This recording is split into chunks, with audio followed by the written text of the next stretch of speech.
We're in the midst of a huge transformation where peers, communities, and workplaces are all really melding into one. Welcome to Reimagining Company Culture. My name is Christina Giordano, she, her, and hers, and I am the Senior Partnerships Manager here at AllVoices.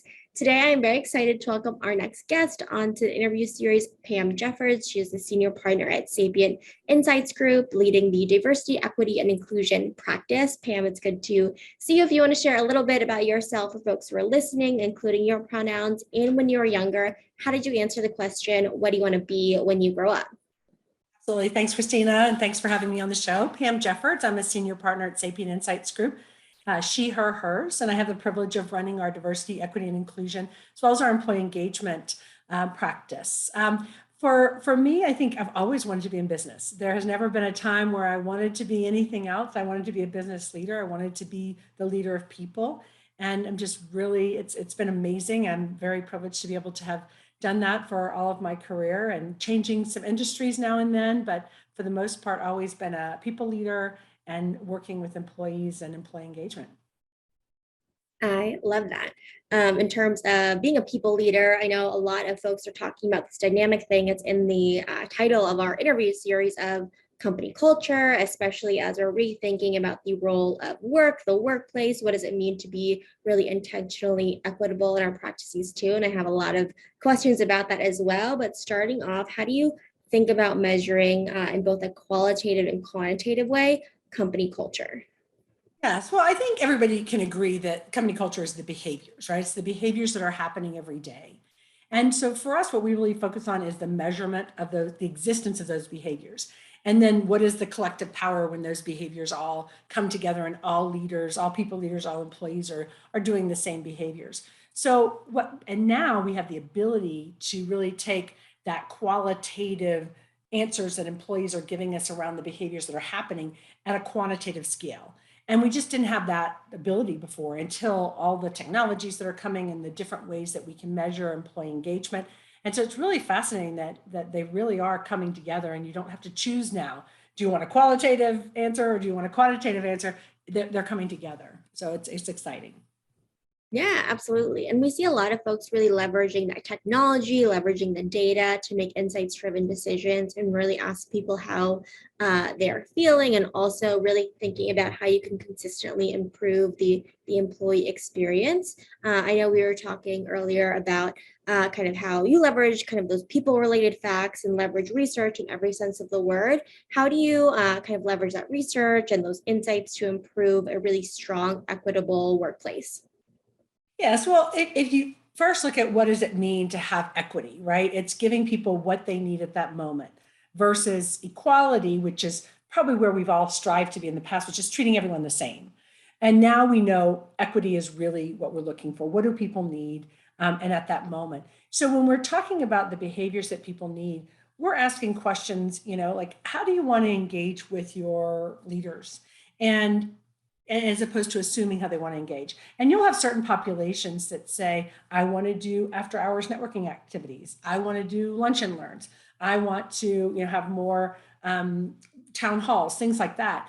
Well, now what we're seeing is we're able to ask the question, what is it that you need? And you'll find certain populations and demographic groups are saying, I actually don't want to engage with people at lunch. I don't want to I can't do a brown bag lunch. I have things I have to accomplish during lunch or after hours. And so in the past, it really wasn't equitable when you would have these after hour events, whether it was networking or learning something new or learning a new product or going to events with clients. So now we're able to ask the question, like, what works for you? And understanding that. And sometimes it is the virtual, like a Zoom call or some type of a webinar. Sometimes it is after hours, before hours, or lunch. And when we ask the question and we see those breaks in demographic groups, whether it's race, ethnicity, sexual orientation, gender, whether you have caregiving responsibilities, it really opens the eye to the leaders that say, wow, if I only hold something at lunchtime, I am missing giving the opportunity to this whole group of people that can't come to my events. In my mind before, I was saying, well, this is equitable or equal in quality because it's open to everyone, but really everyone couldn't attend. And now, again, in the past, we just couldn't do it before. It was just too much. Our organizations were too big. But now with technology, you can start to narrow down and say, really, what is the best time to engage with people, to give them access to certain opportunities to further their career. So I really think we're seeing that distinction between equality, treating everyone the same, giving everyone, the same opportunities, to equity, which is meeting them where they are. What do they need? Making sure that they have access when we're providing these opportunities for them. Absolutely. It's not a one size fits all approach. And you have to think about that personalization. You have to ask the questions and then look at the data in a really kind of specific way, see who you're including in the conversation, who you can continue to include as well. Are you seeing any other kind of patterns in how companies and leaders are engaging with you and Sapient Insights groups, especially over the last year when a lot of folks are really asking themselves these questions and looking internally? Yeah. Well, in addition to really focusing on the behavior, so we do a lot of work around what are the behaviors that are going to drive inclusion, that are going to drive equity. And while a lot of companies have core values and they're very strong with their core values, and they might even have a set of associated competencies to go along with those values, which are great, it's that last step of what are the behaviors? So what are we actually expecting people to do? And a lot of times companies will have, for example, they'll have inclusion as a competency or as a value, but inclusion is not a behavior. Inclusion is the feeling someone gets when something else happens. And so we back up and say inclusion is absolutely, inclusion and belonging are the goals, but what are the behaviors that have to happen first so that somebody feels a sense of inclusion and belonging? Or in some cases, what behaviors need to stop so that it happens. And so we're seeing a lot of work around specifically those behaviors. We're also seeing a lot of work around specific roles that are more likely to lead to promotion. So we're seeing in the past, for example, if we looked at research across the United States, Europe, and some of our other larger countries, you might, where we have women represented in the workforce, we might all say that, director, VP level, you see a lot of women represented there, but it says executive level roles that we start to see this flip where we have less women. When it comes to race and ethnicity, it's a little bit further down before the VP level. That flip of representation starts to happen at the manager, senior manager level. And in the past, we broadly said, we need more women, at the VP level. As an example, now we're starting to see companies understanding what roles are critical to the organization that are more likely to get promoted than any other role. And then they're narrowing their focus of diversity and inclusion on those roles so that we can say, and no offense to someone who's in global mobility, let's say, if you're in global mobility and you want to eventually be the CFO, it is highly unlikely that you're going to make that path, right? And having that strong career framework that says, it doesn't matter who you are, race, ethnicity, sexual orientation, if you're in these roles, they are less likely to move into these leadership roles. So let's understand what are the roles that are more likely to move into leadership roles. Let's understand what the diversity is of those roles and the access to those roles. And then we're talking less broadly. Let's just get more women and people of color into director and senior director. Instead, it's let's get more women and people of color and different sexual orientation and nationalities into these specific director roles, and we've narrowed those down. So we're starting to see a much narrowing of focus on roles, and we're seeing a much narrowing of focus on behaviors that are attached to competencies and values. Yeah, and I think that is really important to really focus on those behaviors, the how, not only the what and the goals and the North Star. And I think having the best intentions, best goals, whether it is quarterly, annually, and over the next few years, but how are you going to get there? How are you going to continue to improve? How are you going to leverage that data to see where you can improve as well and get really specific about what we're talking about too. The other thing I know that we have definitely discussed is around folks really looking for just like best practices and using kind of that word to say, okay, what are other organizations doing, and what can we improve at our organization? And there's definitely a place for that as well. We know that when people thrive, businesses also thrive, and it's a win-win. So that's why a lot of folks are looking for that. But can you talk a little bit about what is the difference between the promising practices you share with folks compared to those best practices that people might be thinking of? Right. Well, we try to put them into three groups, what we call these common practices that everyone's doing, right? And you see a lot of research, 82% of companies are doing this, right? And then you see these proven practices that say, when an organization does this, this happens, right? And really, these common practices we stay away from because especially when it comes to diversity, equity, and inclusion, where we haven't seen much progress, if someone says to you, 82% of companies are doing this, I would say you might not want to do that, right? Because it hasn't proven and the results.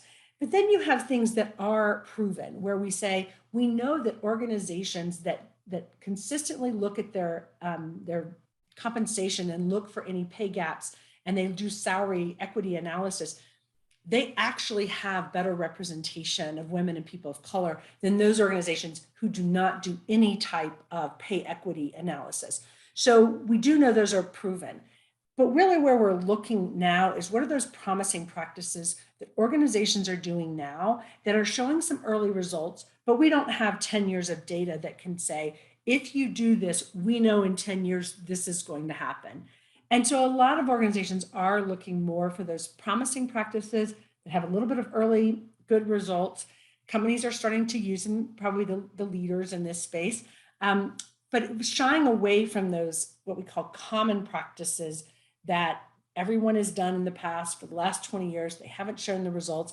And unfortunately, they're quite expensive sometimes. And so not only are they not providing the results we want, but they're also expensive, which means you're not able to do something else or try something else with these promising practices.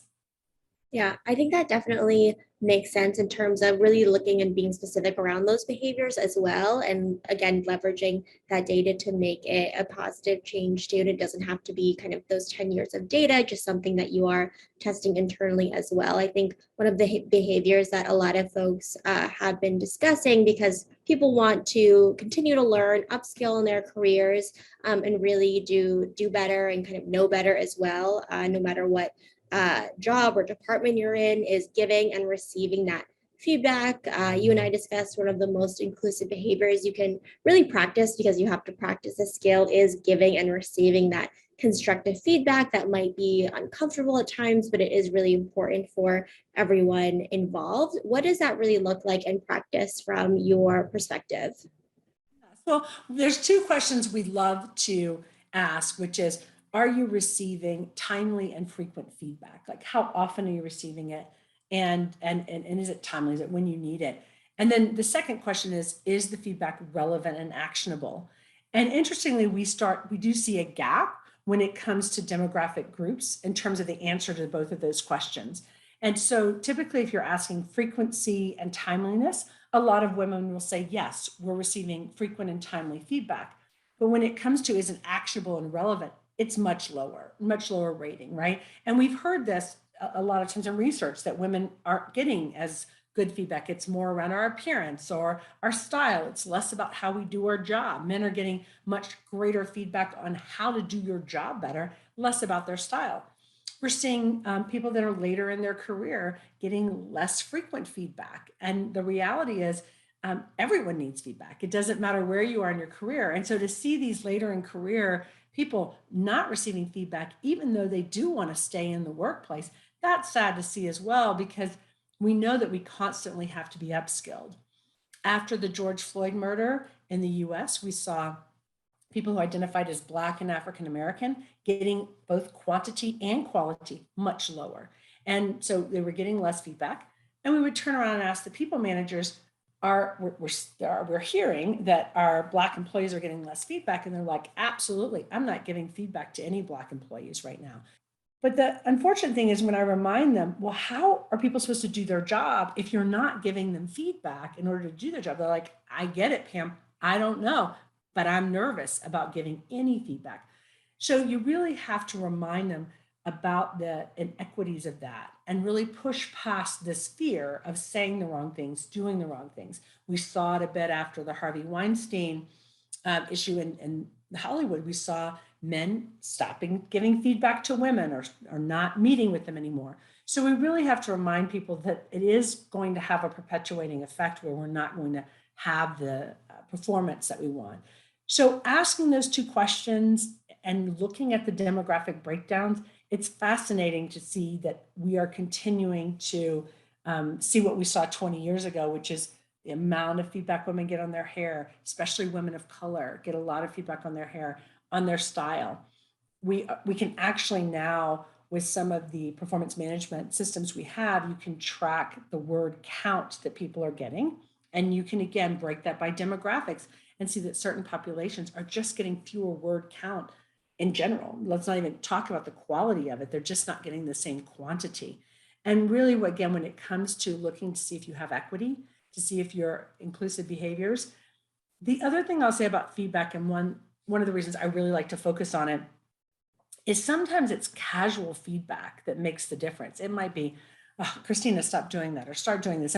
And I'm super comfortable with you. So I'm just going to, kind of just say, hey, don't do that or do this. The more comfortable we are with people, the more casual and often the feedback is.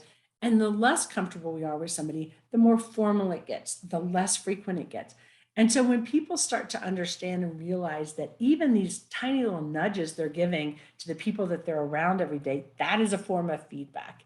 And thinking about that and how often they give it to people that they're comfortable with, people that they see a lot, compared to people that maybe they don't interact with on a daily basis. Maybe they're in a different location. Maybe they have, again, they're a different age or different level than you, and you're not giving them that same little quick feedback. Not to say that you have to stop giving feedback to someone else, but it's reminding yourself, wait a second, I just gave a ton of feedback to this person. Am I giving that type of feedback and that access to my insights and what I think that they should be doing? Am I giving that equitably across all of our folks? I will add that technology, again, I'm a big believer in technology, using this to nudge us. A lot of your email, if you're using Microsoft products, you can look at your emails to see from a network analysis perspective, who are you emailing a lot and who are you meeting with? And you can see from your team's perspective, wow, I emailed this person so much in the course of this last month. And these people on my team, I didn't email as much. And it's just a good reminder that says, again, am I giving them as much access to me? Are they getting access to opportunities? So I haven't used the word unconscious bias, but we all know that a lot of these actions are unconscious. We don't think about them. We're not ill-intentioned towards anyone, but it's just like anything else. Look at these smartwatches that we all wear, right? We have smartwatches now that tell us how many steps we took, tell us when to stand up, sit down, our heart rate's too much. We need something reminding us, hey, don't forget, you just spent a lot of time with Christina. Did you spend time with everyone else equally? And again, not saying it's every day, but over the course of a month or 2 months or a quarter, using that technology to tell you, wow, you interacted with this group of people way more than you interacted with this group of people. You probably need to check in. So again, I'm not saying that we need to think about it every day. It's kind of like eating vegetables. As my doctor used to say with the kids, you don't have to make sure they do it every day. Over the course of a week or a month, you want to make sure that they get it all in, right? So that's really the same thing when it comes to feedback. Just think about it over the course of the month. Are you spreading the feedback equitably? Is it constructive to everyone? That's really where we're seeing the big gaps. Absolutely. And you can use the power of data and technology to really look at that, look at the words, look at the time, and really dig down deep. Again, not checking in on these metrics every day, but looking, on a biweekly basis, on a monthly basis, quarterly basis as well.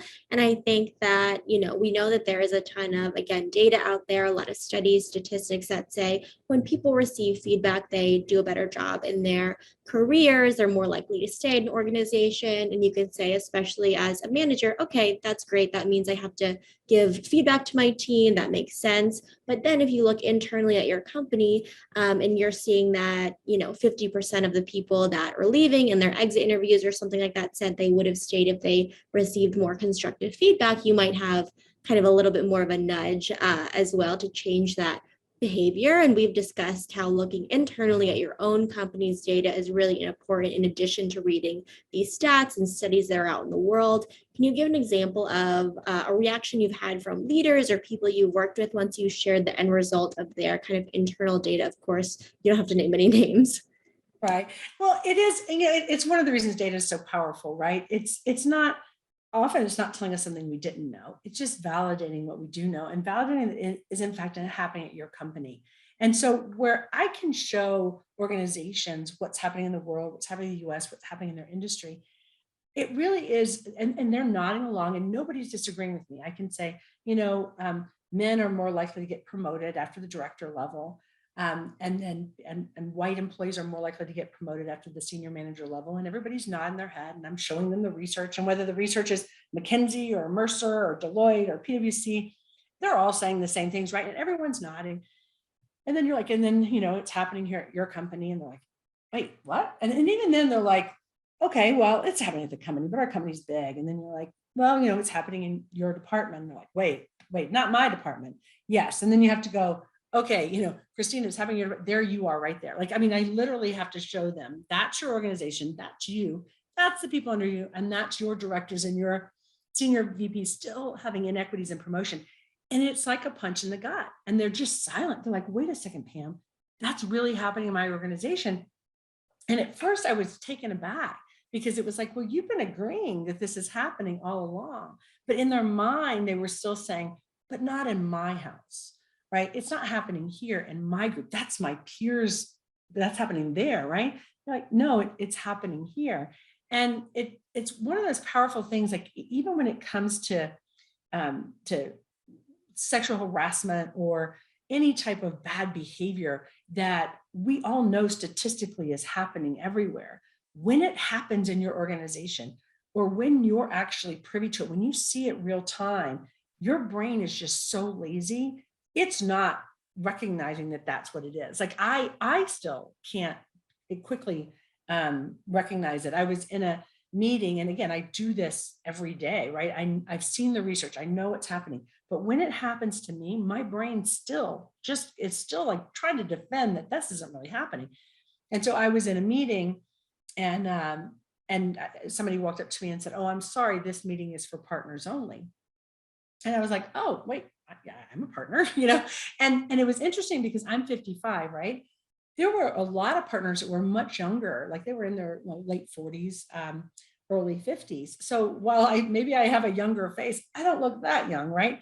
And so it was kind of interesting. I was like, oh, wait, no, I'm a partner. And they're like, oh gosh, I would have put you at senior manager at best. And right then that person was saying to you, you don't look like you belong here, right? And then they try to play it off, oh, you look great, you're young, and no one around me said anything. I didn't say anything at that moment because again, you're just so shocked it's happening. But then you ask, especially white men, has anyone ever walked up to you and said, oh, I'm sorry, this meeting isn't for you? And they'll say, no, right? Or when you have our black men would often say, I'm accidentally handed the car keys as people thinking I'm the valet. And people are like, oh, but that's because they were playing on their phone. They weren't paying attention. They just it's just an accident, right? And then you say to the white men, has anyone ever handed you the keys to the car and thought you were the valet? And they're like, no. So again, when you say it never happens, or you ask a white man, have you ever been doing the lawn in your front yard? And someone comes up to you and asks for your business card because they think that you're the hired help to do the lawn. They're like, no. It's like, those are the kind of things those tiny little things that when you start to say, these are the things that are happening in your organization, these are happening to us. That's, again, it's a punch in the gut because we know the data is there. It's not that we're denying it, but it's something about, but it's not really happening here, right? So I do use the data a lot to really sink in. And I will say the other thing is if we just use benchmark data or external data and say, this is happening globally, this is happening in your industry, I often find that companies just want to dip their toe in. They're like, let's just do a pilot. Let's kind of just do one group. But when you can show them that this is happening within their organization, there's no pilots anymore. It's like, let's go full steam, Pam. And so when I take on new clients, I actually require us to look at the data first in our own organization. Again, most of the time, I'm not validating anything that they didn't feel in their gut was already happening. But when we show it to them, I find that leaders move a lot faster. There's less like, oh, let's just pilot, let's see how it goes. Or even, oh, let's just tackle women first and then every other group. I don't have any of that. It's let's go, right? Let's use our data to really uncover where there are gaps. And I'll also say the other importance of looking at it internally and understanding your data is you don't get into the whataboutisms, meaning, well, let's start with women and then get to this group. And then what about this group and what about this group? When I take a data-driven approach, we look at all dimensions of identity that we have available to us. And whenever there's a gap, we go identify the gap, whatever that gap is, whatever demographic it is. So no longer do I have to say, well, let's start here and go here. It's like the data is going to tell us where to start. The data is going to tell us where we have issues, what country, what department, what division, what dimension of identity, again, whether it's gender, race, sexual orientation, veterans, disabilities. I mean, the list goes on, right? And people get overwhelmed when you say, well, let's look at all. It's like, no, the data, the way that we have the power of analytics now and how strong most of these analytics departments are within companies, you don't have to have a whataboutism approach. It's let's the data, it's going to pop up where we have issues, and we're going to be able to really address those issues a lot faster. Looking specifically at the data and really telling a story with the data as well, consistently looking at it too, not a one and done, okay, we looked at it this year, we don't have to look at it next year, and achieving those goals. It's definitely a journey, especially as we're seeing the elevation of the employee voice in every sense of the word, and knowing that showing up for the full lives of employees is not only nice to have, but really a need to have as well. How have you seen really companies and especially leaders and new managers, seasoned managers successfully pivot to show up for those full lives of their team members and employees in a really authentic way? Yeah, absolutely. I mean, I think it's one of those things where it certainly wasn't necessarily the role a lot of leaders signed up for. A lot of leaders signed up to create jobs, create good incomes for people, and to help further them in their career. And about 2 years ago is when we started to see the shift. And I really love Edelman's Trust Barometer, and it comes out every year and says, who are employees trusting? And what happened was in the last 2 years, employees stopped trusting many other institutions like religious institutions, political organizations, the media, their politicians. And all of a sudden, the only trusted institution was your workplace. It was your leadership team. And it wasn't just any leadership team, it was your leadership team. And so what they started to do is they wanted to understand what the opinion was of their leaders on social topics that had nothing to do with their jobs. And many leaders are like, wait a second, that's not my role, is to tell you what you should think or do. And we saw it this past weekend when the Roe versus Wade overturning from the Supreme Court. All of the organizations initially were like, well, hold on, that's not for us to opinion on or talk about because that's a political issue. But then they started to realize, wait a second, this is really impacting our employees. So faster than anything we've seen in the past, we saw over the weekend, right? It took a few days, right? For some, there were some that were out there as leaders. That's okay, but the majority of other companies started to come in pretty quick after and be fast followers, right? Because their employees are scared. They don't know what's happening, and they really want to understand what's my company's role there. And so I would say, again, a lot of leaders are still in that, hey, I didn't sign up for it, but hey, if that's the role they want me to play, I want to be here for them. The other interesting part is the change from in the communications departments and HR. Internal communications and external communications have started to combine, right? Because your employees are watching you on Instagram, they're watching you on Twitter and Facebook and LinkedIn, and they might be watching you on Instagram and engaging with you on Instagram more so than they're engaging you in email and traditional other communication methods. So they're waiting to see, what are you saying on Instagram? And a lot of CEOs are reporting that they have more engagement with their employees on social media, which was originally deemed for external, for brand awareness for their consumers. But CEOs are engaging with their employees on those vehicles more than they're engaging on traditional emails and other communications internally. So, and again, that's the full lives of the employees, right? They're having fun. The leaders are showing themselves with their animals, with their families on vacations. So we're starting to see that crossover. And I will caveat by saying there are still some people who say, you know, Pam, my family life is, and my home life is my home life, and my work life, I have this separation. And that's okay as well, right? It really has to be, you know, what is right for you. And some people are still saying, I want to be able to go to work and not think about home. I want to go home and not think about work. So it isn't forcing anyone to do anything. Isn't forcing people to bring their full lives to work if they don't want to, but it's accepting when people do and accepting when people don't, right? And so I really do think a lot of leaders we're seeing this last 2 years have really stepped up to that challenge. And again, I totally understand when they say, Pam, this is not what I signed up for. But you know what? If that's what my employees need, I'm gonna play that role and fill that space, which is 100% about trust. Who are people trusting right now?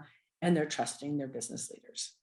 Absolutely. And we're talking about trust. If you are trusting of your organization, of your leaders, of your teammates as well, that authenticity really comes through too. And then we always say, you know, you can bring your full self to work, but you can bring your ex self to work. So if you don't want to talk about what's going on with your family right now, there is absolutely no obligation to do so, but really modeling that behavior that if you do need additional support, if you do want to talk about it, you can talk about it with us as well. And we do see a lot of leaders stepping up to share that too, and that internal and external communication really shining through for your employer brand, for a company's employer brand, for current employees, potential team members as well.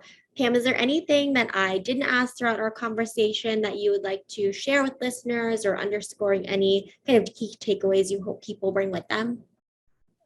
I appreciate that. I think the key for this work that we're doing now around, you know, the engagement, culture, inclusion, whatever it is you're working on, is being more specific is where we're seeing it. Vague is not helpful. And so the kind of analogy I give is if you just go to someone and say, you know, we're going to just be more healthy. Most people would nod and go, we should be more healthy. And then as soon as you say, oh, and then I'm going to measure to see if you're more healthy. Now everybody go, well, hold on.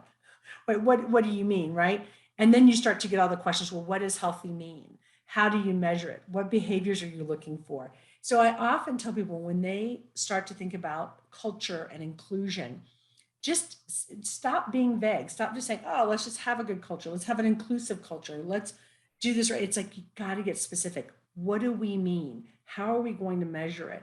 What behaviors are we looking for? And then just like being healthy, if let's say that being healthy, we decide one element is exercise. When you say, all right, one of the elements of being healthy is to exercise. Well, if you're a runner and I might like the Peloton, or somebody else likes yoga, or somebody else, you know, is parkour or running, that's okay, right? We're not telling everybody, well, Christina, to be healthy, you have to do what Pam does. And Pam likes Pilates and Peloton. So Christina, you have to go do Pilates and Peloton. And unfortunately, when it comes to culture and inclusion, we're asking people to let me tell you how to do it. Pam, you tell us how you would do it. It's like, well, no, this is me, but everybody's got to find their own way. But you still, at the end of the day, have to describe what you're looking for. Like, let's all agree, what does healthy mean? How are we going to measure it? Giving some examples of the behavior and letting people choose what behaviors they do. And then we're going to measure the existence of those behaviors.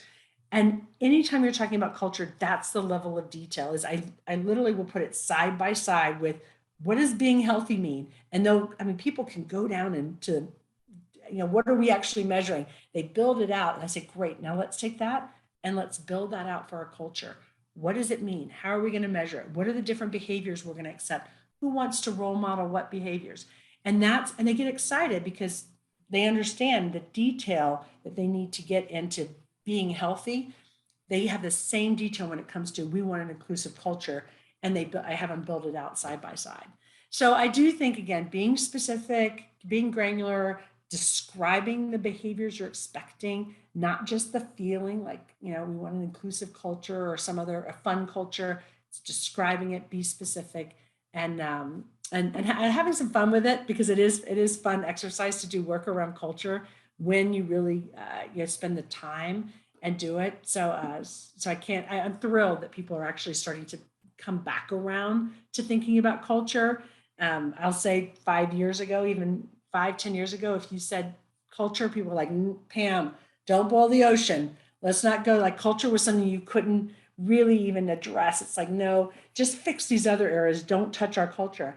And it's really nice to see people coming back around and saying, no, we actually need to do culture work. We need to look at our employee engagement. So I'm thrilled at where people are starting to come back to this conversation. Yeah, I think that is a great kind of action to end on, to be really specific in your goals, what you're trying to accomplish, and then also the behaviors, what behavior are you celebrating, what behavior you're trying to move away from as well. And know that is something you have to be intentional about 365 days a year. Pam, thank you so much for being on Reimagining Company Culture this afternoon. Thanks for having me. It was a pleasure. Of course, and as a reminder for folks who are listening at AllVoices, we really believe in employees and employers being seen, heard, and understood, and know it's a requirement for the business to really succeed overall. Have a great rest of your day, everyone.